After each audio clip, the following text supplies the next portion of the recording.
Gente boa, como estamos, queridos, queridas? Vamos à luta?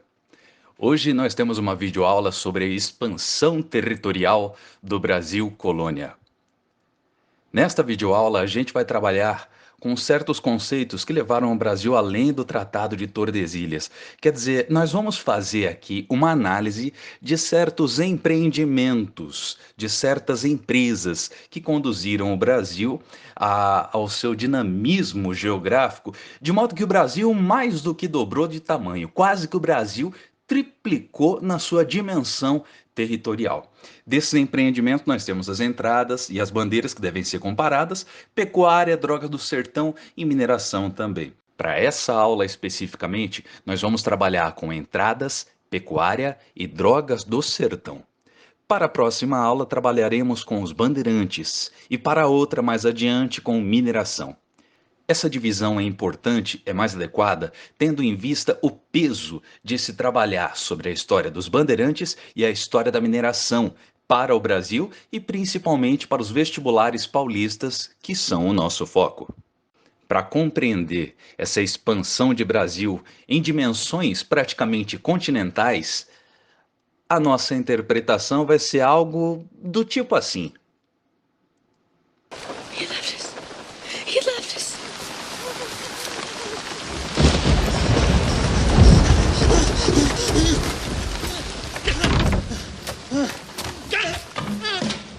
Now, where does he think he's going? When you gotta go, you gotta go.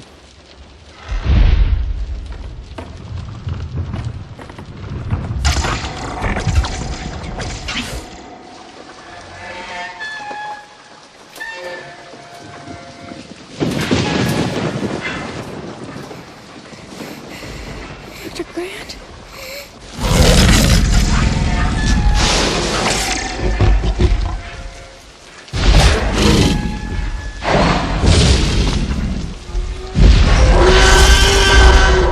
Boy, do I hate being right all the time.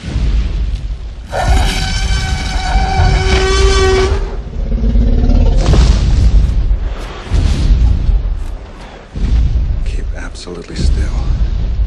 This vision's based on movement.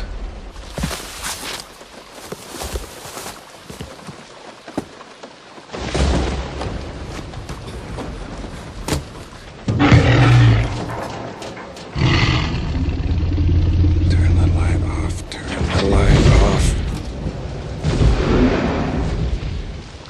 Turn the light off!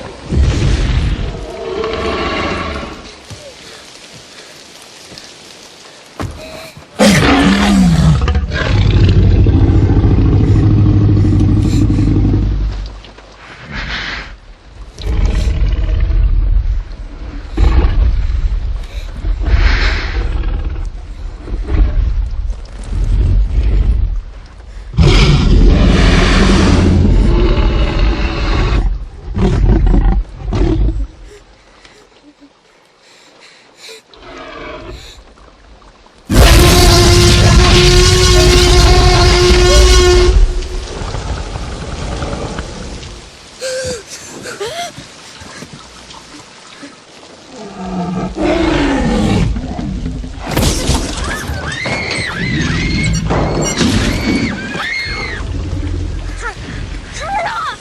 I'm sorry!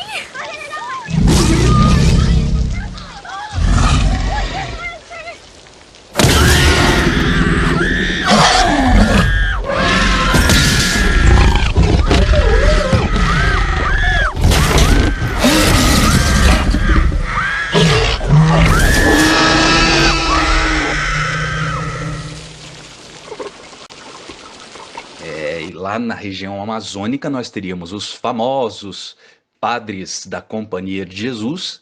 Também tinha os padres carmelitas, mas o nosso foco vai ser com os padres jesuítas, tudo bem? Os padres da Companhia de Jesus, os padres jesuítas, além das expedições do governo, as entradas, as famosas entradas. Homens que mereciam por terras nunca dantes percorridas, matos bravos nunca dantes desbravados, armados até os dentes lutos contra as feras selvagens e a dura natureza, expedições de Sua Majestade, expedições do Estado Nacional Português, expedições para reconhecer e defender a terra de Portugal. Não contra Portugal, mas de Portugal contra outros. Vocês entenderam, enfim. Homens que enfrentariam a ferro e fogo a hostilidade dos nativos da Mata Virgem. Expedições do Estado, bem diferentes daqueles nojentos dos bandeirantes que nem a barba sabiam fazer direito.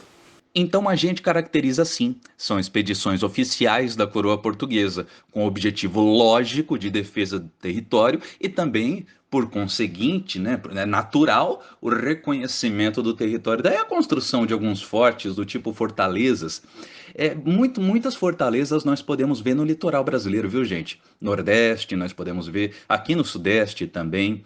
Mas enfim, uma questão que fica, as entradas, elas respeitavam ou não o Tratado de Tordesilhas?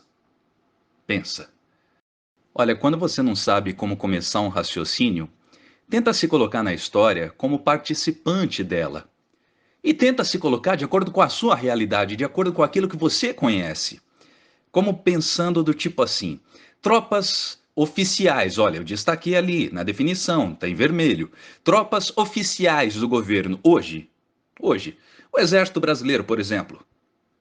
Se fôssemos falar de Forças Armadas, seria Exército, Marinha e Força Aérea, Aeronáutica, né? Mas enfim, tropas, peguemos aqui do Exército Brasileiro. Elas respeitam as linhas divisórias de Brasil, as fronteiras de Brasil? Sim, elas têm que respeitar, justamente porque são oficiais. Se são tropas oficiais, têm que respeitar as fronteiras. Se ultrapassam fronteiras, é questão de rompimento diplomático, talvez até uma questão de guerra entre dois países vizinhos. Daí é que nós faremos a diferenciação básica entre bandeiras e entradas. Bandeirantes são particulares, entradas são tropas do governo. Não exatamente assim, viu, gente? Mas vamos dizer que é assim. Vamos dizer que é assim. Sobretudo ali na Amazônia, região da qual hoje o Brasil muito se orgulha de ter o poder sobre o território, né? Mas nós tivemos, por exemplo, entradas organizadas por donatário. Por exemplo, Martim Afonso de Souza, donatário de São Vicente, organizou uma entrada, assim como nós teremos, por exemplo, bandeirante contratado pelo governo para combater os holandeses, bandeirante contratado pelo governo para procurar ouro ou pedras preciosas. Mas vamos, grosso modo, vamos no simples. Entradas são oficiais e bandeiras são particulares. Vamos pela simplificação. Combinados? Já fazendo exercício logo de cara, FUVEST 2015, estamos na segunda fase, portanto uma prova para se temer. Mas não, muito pelo contrário, porque a segunda fase então nos permite escrever o que a gente acha que pode estar certo. A gente pode conseguir pelo menos meio ponto aqui, facinho, com a prova de história. Vejamos, olha só. Nós temos um tracejado e nós temos algumas marcas ali. Na parte norte, Brasil, região do Rio Amazonas. Sim, no Vale Amazônico. Nós temos um tracejado e acompanhando parte do tracejado, indo além, aqui vem para cima. Aqui, ó, Roraima. Nós temos indo além, aqui na testa do Amazonas também, uma região que, nossa, de perfil parece uma cabeça de cachorro, né? Justamente como se chama essa região pela geografia. Região da cabeça do cachorro. Nós temos uns quadradinhos ali. Esses quadradinhos, bom, por estarem nas divisas de Brasil e no Vale Amazônico, eu poderia supor que seriam tropas do governo, não é? Por estarem na divisa, principalmente, eu poderia supor isso. E acompanhando o rio, bom, acompanhar rio é questão de sobrevivência, tanto animal quanto humana. Então nós poderíamos pensar na presença das missões jesuítas e na presença das entradas, os fortes construídos pelas tropas portuguesas, ou então até tropas espanholas. Pera, no Vale Amazônico? Tropas portuguesas? Bom, não sei, vamos ver aqui a pergunta, vamos ver. A pergunta da FUVEST diz assim: a questão é sobre a ocupação da atual Amazônia Legal brasileira ocorreu em diferentes épocas, teve diferentes origens e envolveu distintas atividades. No período compreendido entre os séculos XVI e XVIII, Brasil Colônia, destacou-se a ocupação portuguesa. Pera, parei aqui. Ocupação portuguesa, mas na Amazônia? Sim. Porque nós temos um período em que Portugal e Espanha são a mesma coisa, vocês se lembram? Portugal e Espanha tinham o mesmo rei, o mesmo soberano, vocês se lembram? O Tratado de Tordesilhas simplesmente poderia ser ignorado, vocês se lembram? A União das Coroas Ibéricas, a União Ibérica. Então era possível que tropas portuguesas fossem até a região amazônica, além das tropas espanholas. Seguindo a questão da FUVEST, vamos lá. A ocupação na atualidade é marcada por diferentes atividades econômicas, algumas delas voltadas ao mercado externo. Grifei, a FUVEST está me ajudando, está falando de exportação. Pergunta. Com base em seus conhecimentos, complete a legenda no mapa da página de respostas. É essa legenda aqui que eu já trouxe para vocês na própria pergunta. Para isso, nomeie as ocupações ou atividades econômicas correspondentes a cada símbolo. Muito fácil, né, gente?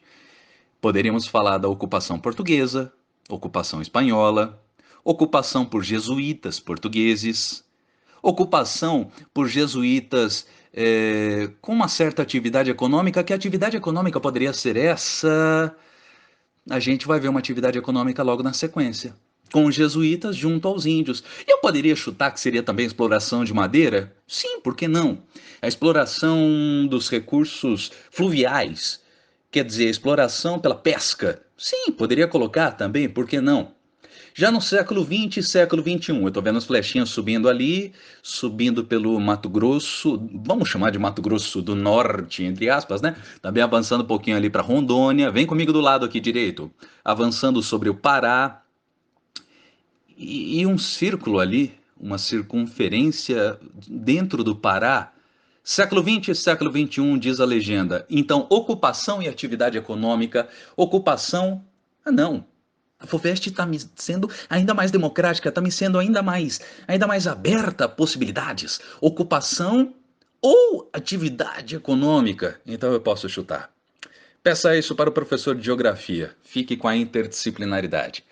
Fronteiras agrícolas, pecuária, exploração mineral, e enfim, a gente conversa numa outra hora. Combinados? Ao próximo tópico, expansão territorial, nós temos o seguinte. Antes de falar de drogas do sertão, nós temos que definir uma palavra que vocês devem conhecer bem. Fuma, fuma, fuma, folha de bananeira.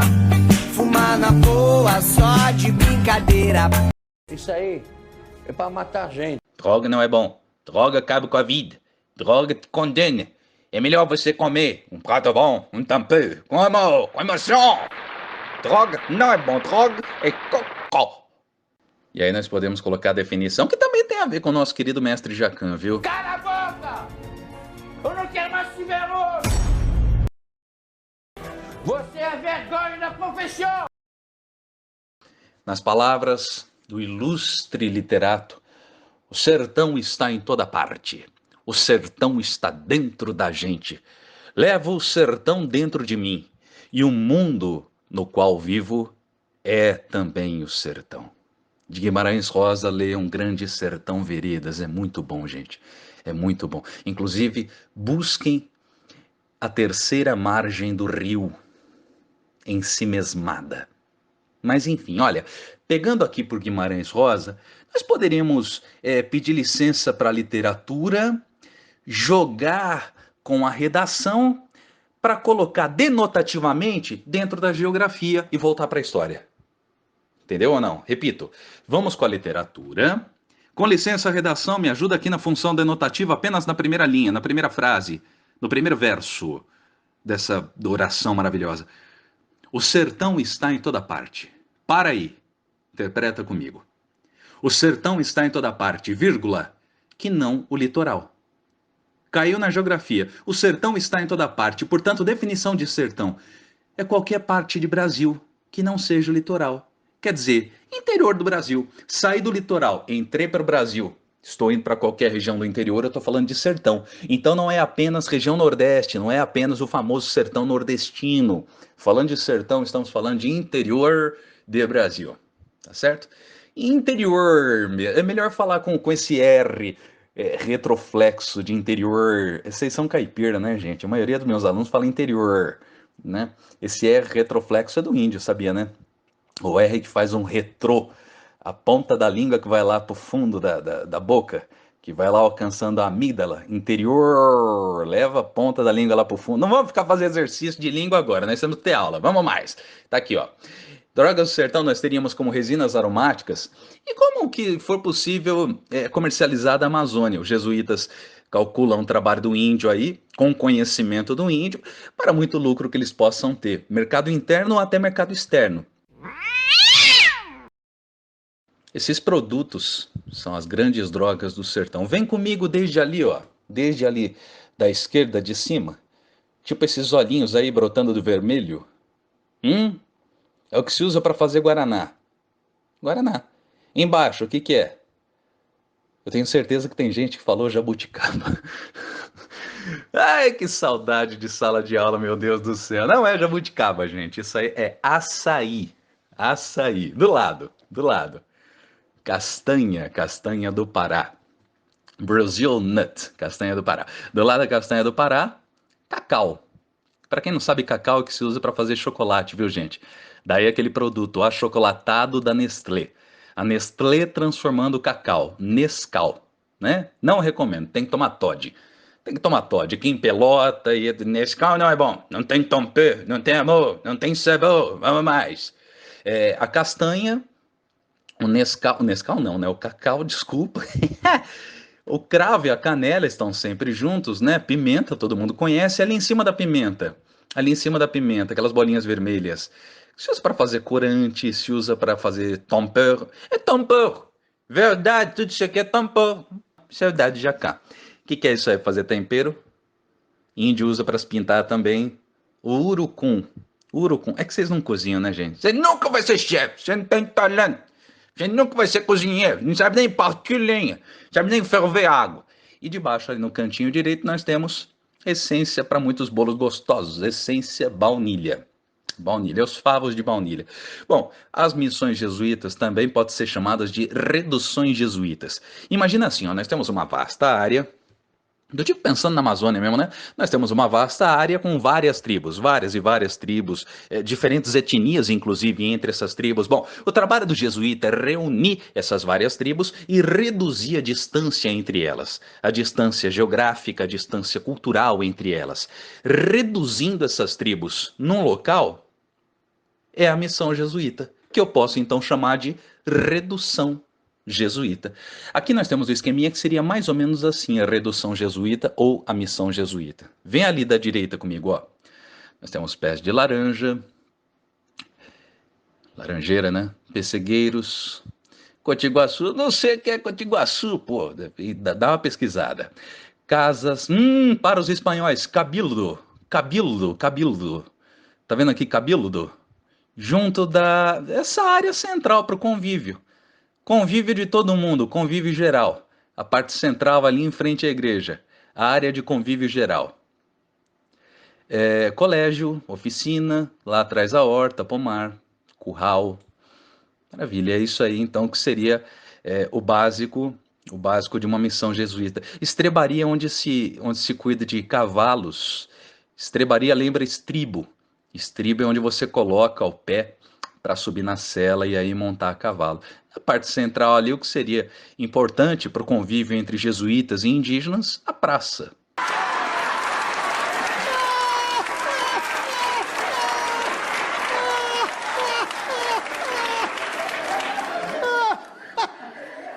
Casamento, eu mereço. Querido índiozinho, preste muita atenção no ensinamento do padre.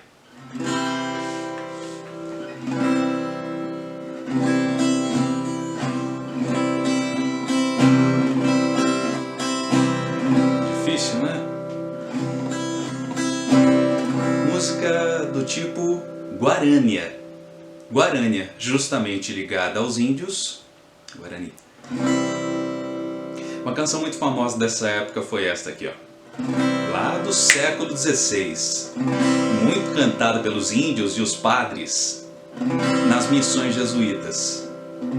do norte ao sul do Brasil, tanto aquém quanto além de Tordesilhas. Aliás, missões ou reduções jesuítas. Os vestibulares do sul preferem o termo reduções jesuítas, mas para os vestibulares do sul nós temos outra aula especial. Eu sei que daí... Bom, vamos lá. Quando a gente ama, qualquer coisa serve para relembrar. Um vestido velho da mulher amada tem muito valor. Aquele restinho do perfume dela que ficou no frasco sobre a penteadeira, mostrando que o quarto já foi o cenário de um grande amor. E hoje o que eu encontrei me deixou mais triste. Um pedacinho dela que existe, um fio de cabelo no meu paletó. Lembrei de tudo entre nós, do amor vivido.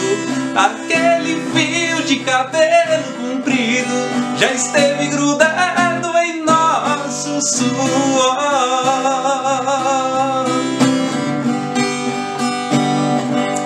Ai, bandido. Assim eram os suspiros dos índios nas missões jesuítas. Quando a gente ama e não vive junto da mulher amada, uma coisa à toa é um bom motivo pra gente chorar. Apagam-se as luzes ao chegar a hora de ir para a cama. A gente começa a esperar por quem ama, na impressão que ela venha se deitar. E hoje o que eu encontrei me deixou mais triste. Um pedacinho dela que existe, um fio de cabelo no meu paletó. Eu lembrei de tudo entre nós, do amor vivido. Aquele fio de cabelo comprido já esteve grudado em nosso suor.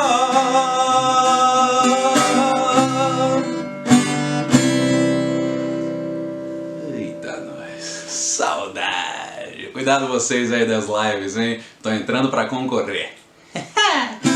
Abração, Chitãozinho e Chororó, que com certeza não vão assistir esse vídeo. Obrigado.